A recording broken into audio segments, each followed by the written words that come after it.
Pythagore. Donc le théorème de Pythagore concerne les triangles rectangles. Donc je vous ai fait un triangle rectangle ABC, rectangle en A. Première chose à faire, toujours identifier le côté le plus long, le plus grand, qu'on appelle l'hypoténuse. Ici, c'est BC. AB et AC, ce sont les deux autres côtés. Alors, je vais vous énoncer le théorème de Pythagore. Si un triangle est rectangle, alors le carré de l'hypoténuse est égal à la somme des carrés des deux autres côtés. Donc, on l'a écrit ici sous forme de formule. BC au carré, donc la longueur de l'hypoténuse au carré, est égale à la longueur de AB au carré plus la longueur de AC au carré. Alors, à quoi va servir le théorème de Pythagore? Il va nous servir à calculer les longueurs manquantes dans un triangle à partir de deux autres longueurs. Donc, on va voir maintenant les applications. Alors, première application, on a bien un triangle rectangle en A. Nous avons deux côtés, AB qui est égal à 5 cm, AC qui est égal à 12 cm, et il nous manque un côté. Donc, on sait que le triangle est rectangle, donc on va pouvoir utiliser le théorème de Pythagore. Le côté qui nous manque, c'est le côté le plus long, c'est celui qui est en face du carré, donc c'est l'hypoténuse, c'est bien BC. Donc BC, on ne le connaît pas, on va le laisser comme ça. AB ou BA, on sait que c'est 5 au carré. AC, c'est 12 que je mets au carré. Je calcule, 5 au carré, 25, 12 au carré, 144, 25 plus 144, 169. Donc j'ai BC au carré qui est égal à 169. Il suffit simplement de faire la racine carrée de 169 pour trouver BC et je trouve donc une hypoténuse qui est égale à 13 cm. Voilà l'application du théorème de Pythagore. Alors, deuxième application, nous avons toujours notre triangle ABC rectangle en A. Par contre, ce coup-ci, ce qui nous manque, ce n'est pas l'hypoténuse, mais c'est un des deux autres côtés.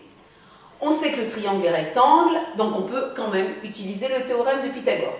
On va remplacer, donc ce coup-ci, on a l'hypoténuse. Donc on va pouvoir mettre que 5 au carré est égal à BA au carré, donc 3 au carré, plus AC au carré que l'on ne connaît pas, que l'on cherche.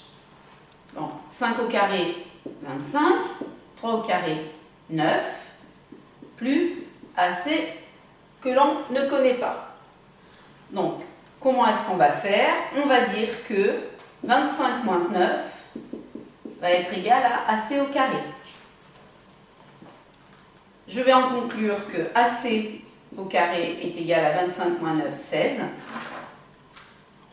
Donc, AC est égal à racine de 16 est égal à 4 cm.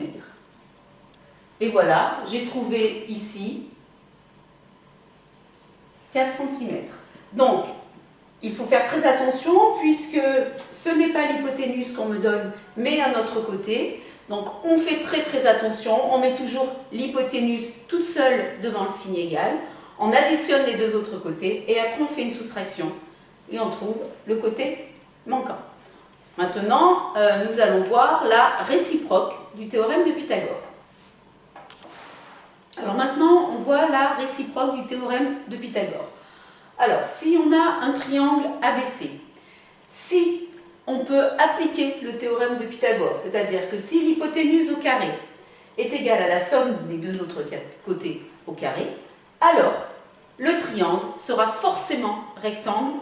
Alors ici, pour le triangle ABC, rectangle en A. Donc je vous montre un petit exemple. Nous avons le triangle ABC. La question posée, est-il rectangle? On cherche le côté le plus long, qui est donc l'hypoténuse. le côté le plus long, BC.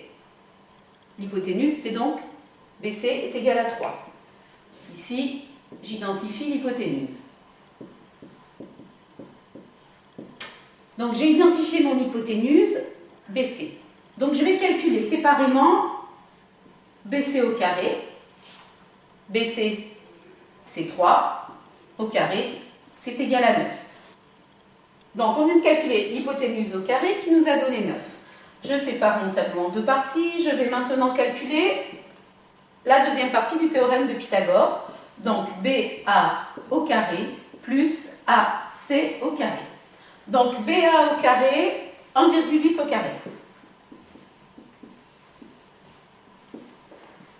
AC au carré, 2,4 au carré. Je calcule 1,8 au carré, 3,24.